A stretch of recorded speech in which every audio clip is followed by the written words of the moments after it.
Cette semaine, on va parler de l'érable rouge, que plusieurs appellent la plaine, un mal-aimé nettement sous-estimé pour la production acéricole.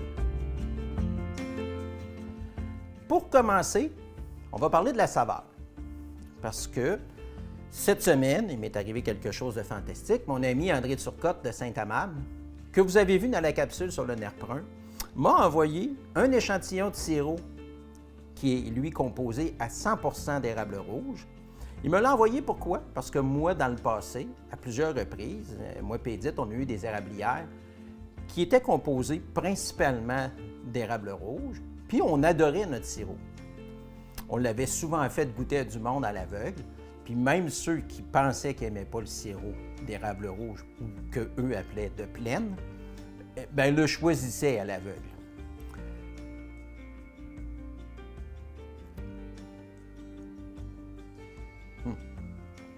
Moi, personnellement, j'aime vraiment ça, le sirop d'érable rouge. J'aime ça en avoir, j'aime ça le faire goûter aux gens, j'aime ça qu'ils soient surpris de voir que c'est délicieux. C'est un sirop, la plupart du temps, qui va se retrouver plus dans la confiserie, le sucre d'orge. C'est bonbon, en fait. Moi, j'appelle ça un sirop bonbon. Plusieurs acériculteurs ont l'appréhension que l'érable rouge produit moins que l'érable à sucre.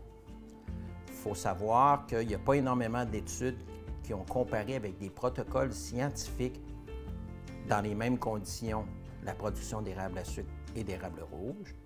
Par contre, nous autres, on sait qu'on a déjà fait à gravité au-dessus de 4 livres en entaille.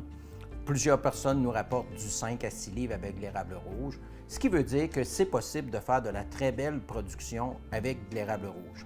Dans le passé, quand j'étais au Centre Serre, j'ai eu l'opportunité de travailler sur la récolte de sève individuelle sous vide, ce qui veut dire qu'on mesurait en conditions de vide la quantité de chacun des arbres et le record de production que j'ai vu dans tous les projets que j'ai réalisés, c'était un érable rouge et, tenez-vous bien, il a donné l'équivalent de 20 livres de sirop. Vous avez bien compris ce que j'ai dit 20 livres de sirop. Le plus haut que j'ai vu dans l'érable à sucre, c'est 16 livres. En réalité, on ne choisit pas entre l'érable rouge et l'érable à sucre, parce que les deux essences n'occupent pas nécessairement la même niche écologique.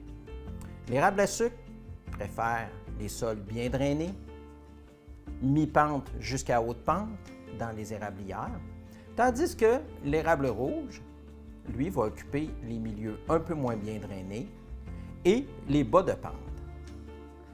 Si vous avez de l'érable rouge dans les sols mal drainés puis que vous voulez favoriser de l'érable à sucre qui est en train de s'installer, ce n'est pas nécessairement une bonne idée parce que votre érable à sucre va être malheureux dans ces conditions-là et va sûrement avoir un état de santé qui va être chambranlant.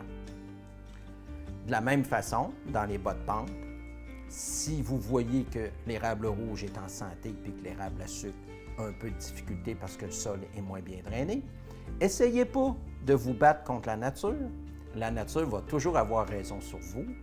Puis, vous n'êtes pas pénalisé au niveau de la saveur. Vous pouvez être confiant de faire un très bon sirop, même si vous avez de l'érable rouge. Autre chose, vous en avez qui poussent au travers de vos érables à sucre. Parce que l'érable rouge, il faut savoir que lui aussi, il aime bien les sols bien drainés. Il se contente d'un sol moins bien drainé, mais il performe très bien dans les sols bien drainés aussi.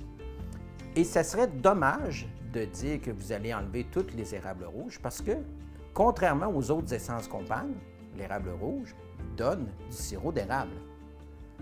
Ça vous permet de maintenir une diversité en maintenant l'érable rouge dans votre érablière et ça ne réduit pas votre production de sirop d'érable, ce qui est en soi quand même une bonne nouvelle.